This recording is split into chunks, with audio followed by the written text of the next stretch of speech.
오늘 말씀은 이방인 지역인 두로와 시돈 지역으로 잠시 피하셨던 예수님께서 다시 갈릴리 지역으로 돌아오셨을 때 말씀입니다. 예수님께서는 전에 그러셨듯이 산 위에 앉아 가르치시고 모든 병과 약한 것들을 고쳐 주셨습니다. 이 일이 얼마나 크고 대단했던지 사람들은 놀라며 이스라엘의 하나님께 영광을 돌렸더라 그랬습니다. 여러분 생각해 보십시오. 얼마나 놀랍고 은혜로운 광경이었겠습니까? 예수님의 입에서 흘러나오는 말씀은 그야말로 생명수처럼 그들의 메마른 마음을 촉촉히 적셔 주셨을 것입니다. 예수님께서 사람들의 병을 고쳐주시고 상한 마음을 치유해 주시는 것을 볼 때면 당장이라도 하나님의 나라가 그들 가운데 임하는 것 같았을 것입니다. 저는 우리 성도님들도 이렇게 하나님의 말씀을 들을 때 또 하나님 앞에 나아왔을 때 이런 놀라운 은혜와 감동이 성령의 충만한 역사가 경험되어지고 누려지시게 되시기를 주님의 이름으로 축원합니다. 맹숭맹숭 왔다 갔다만 하는 것이 아니고요. 정말 은혜가 있고요. 감동이 있고요. 정말 놀라운 삶의 변화가 일어나게 되기를 주님의 이름으로 축원합니다. 자, 그런데 오늘 말씀을 보시면 예수님의 말씀을 배우고 치유를 경험했던 이 사람들은 마냥 편하지만은 않았겠구나 하는 것을 알 수 있습니다. 왜냐하면 그들이 예수님의 말씀을 들었던 곳은 광야라 그랬어요. 어떤 숙박할 수 있는 곳, 집이 있는 곳이 아니고요. 그냥 노지였다라고 하는 것이지요. 그들은 그 광야에서 며칠 동안 있었느냐? 무려 사흘 동안이나 있었다라고 하는 것이지요. 사흘 동안 노숙을 하면서 제대로 먹지도 못했더라고 하는 거예요. 여러분 32절의 말씀을 한번 보십시오. 예수께서 제자들을 불러 이르시되 내가 무리를 불쌍히 여기노라. 그들이 나와 함께 있은지 이미 사흘임에 먹을 것이 없도다. 길에서 기진할까 하여 굶겨보내지 못하겠노라. 그러니 여러분 이 이스라엘 사람들의 상태나 형편이 어떻겠습니까? 편치 않았겠지요. 불편했을 것입니다. 힘들었을 것입니다. 어려웠을 것입니다. 건강상에 문제가 생길 수도 있어요. 여러분 오늘 말씀을 보면 남자만 4,000명이 먹었다고 그랬습니다. 그렇다면 여러분 여자와 어린 아이들까지 치면은 이게 10,000명이 넘었을 것이고요. 여러분 10,000명이 넘는 사람들 가운데는 건강한 사람만 있었겠습니까? 육신적으로 볼 때는 건강하지 못한 건강에 문제가 있는 그런 사람들도 있었을 것이고요. 그런데 그런 사람들이 사흘 동안이나 노숙을 하고 제대로 식사를 하지 못했더라면 돌아가는 길 가운데 무슨 일이 일어날지 어떻게 알겠습니까? 오죽하면 예수님께서는 그들을 그냥 돌려보내는 것이 걱정이 될 정도로 내가 저들을 그냥 돌려보내지 못하겠다 하실 정도로 그 정도로 어려움이 있었을 것이라고 하는 거죠.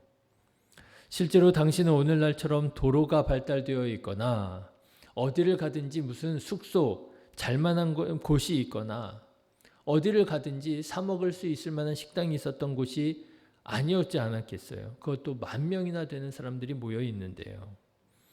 실제로 유월절 같은 그런 절기가 되면은요, 이스라엘 사람들 중에서는 유월절을 예루살렘에서 보내야 되겠다 하고 예루살렘으로 모이곤 하지 않았습니까? 그런데 그렇게 모이던 사람들 중에는 예루살렘으로 가던 길 중에 기진해서 심한 경우에는 객사하는 경우들도 있었다고 그래요. 그럴 법하지요. 2000년 전이 아닙니까? 자, 그러니까 여러분 이 모든 말들을 여러분 한번 종합해 보면 이게 무슨 의미, 어떤 말이 되겠습니까? 이 사람들은 그렇게 불편한 중에, 그렇게 배고픈 중에, 그렇게 기진하는 중에 말씀의 자리를 떠나지 않았다는 얘기예요. 치유의 자리를 떠나지 않았다는 것입니다. 여러분, 사람들이 보통 뭐라고 말합니까? 다 먹고 살자고 하는 일이라고 말하지 않습니까? 우리나라 사람들 뭐라고 말합니까? 금강산도 식후경이라고 말하지 않습니까? 회의를 할 때에는요, 밥 먹고 회의하라고 그럽니다. 밥 먹기 전에 회의하면은요, 이게 사람이 예민해져 가지고요. 그래서 오히려 생기지 않을 문제들이 생길 수 있으니까 밥 먹고 배부르게 만들고 나서 그리고 회의하라고 말하죠. 그만큼 먹는 것에 대한 사람의 욕구가 은근히 강력하다라고 하는 경험적인 증거가 아니겠습니까? 그리고 요즘에는요, 먹는 것은 이거는 정말 말할 것도 없고요, 이젠 잠자리도요, 기본이 되어져 가고 있습니다. 참 요즘에 이해하기 어려운 것 중에 하나가 캠핑 문화예요. 그렇지 않습니까? 아예 따뜻한 아랫목 집이 있는데 뭐하러 그 밖에 나가서 그 어렵게 불편하게 자는지 말이지요. 근데 얘기 들어보니까 불편하지 않다고 그러더라고요. 캠핑하는 것도요, 따뜻하다고 그러더라고요. 심지어는 화장실도 그렇게 깨끗하다고. 요즘에 화장실 지저분하면은 안 간다고 사람들이. 잠자리도 기본이 되어져 가고 있습니다. 그런데 사람들은 그렇게 강력한 이 식사의 문제, 잠자리의 문제를 포기할 정도로, 노숙을 할지라도, 밥을 먹지 못할지라도, 심지어는 기진해서 집으로 돌아가다가 쓰러질지라도 그 자리를 지켰더라고 하는 거예요. 말씀의 자리, 은혜의 자리를 지켰더라고 하는 것입니다. 왜 그랬을까요? 그들 안에는 그렇게 사모함이 있었더라고 하는 거죠. 간절함이 있었더라고 하는 거죠. 그렇게 열심이 있었더라고 하는 거죠. 그랬을 때 그들은 말씀만 배우는 것이 아니라 그저 치유만 경험한 것이 아니라 거기에서 예수님께서 7개의 떡과 2마리의 물고기로 4,000명이 먹고도 남는, 그리고 7광주리를 남기는 하나님의 나라를 경험하게 되었더라고 하는 것이지요. 사랑하는 성도 여러분, 저는 오늘 말씀을 준비하면서 우리 안에도 이런 간절함이 있는가 생각해 보았습니다. 여러분, 우리 안에도 이런 말씀에 대한 사모하는 마음이 있습니까? 여러분, 우리 안에도 이런 열심이 있습니까? 불편할지라도, 배고플지라도, 기진할지라도 내가 하나님의 말씀을 들어야 되겠단 말이지요. 내가 하나님의 치유를 받아야 되겠단 말이지요. 여러분, 이런 간절함이 있으시기를 주님의 이름으로 축원합니다. 생각해보면 우리나라에 이런 간절함이 있었더라고요. 여러분, 예전에 수련회 가거나 산상성회 갈 때 여러분 기억나십니까? 잠자리 기대하면서 가신 분 얼마나 계셨어요? 그렇죠? 내가 이번에 산상성회 가면, 수련회 가면 아마 2인 1실로 준비되어 있을 거야. 그런 기대하면서 산상성회 가신 분 없을걸요? 여러분, 산상성회 가면서 호텔식으로 뷔페식으로 쫙 차려져 있는 그런 식사 기대하시면서 가신 적 있나요? 그러지 않았었더라고요. 기억해 보면은요, 숙소가 따로 어디에 있어요. 그냥 예배드리던 곳에서 이불 깔고 자고요. 그렇죠? 식당이 따로 어디에 있어요. 있어도 쬐끄만 해가지고요, 그 식사판 받아가지고 잠자던 예배실, 예배드리던 예배실 또 구석에 와가지고 거기서 밥 먹고요. 얼마나 불편했습니까? 그럼에도 불구하고 불평하지 않았습니다. 누구는 옆에서 잠을 자고요. 누구는 그 밤에도 한쪽에서 기도하고요. 생각해 보니까 그런 간절함이 우리나라에도, 아니요, 우리에게도 있었더라고요.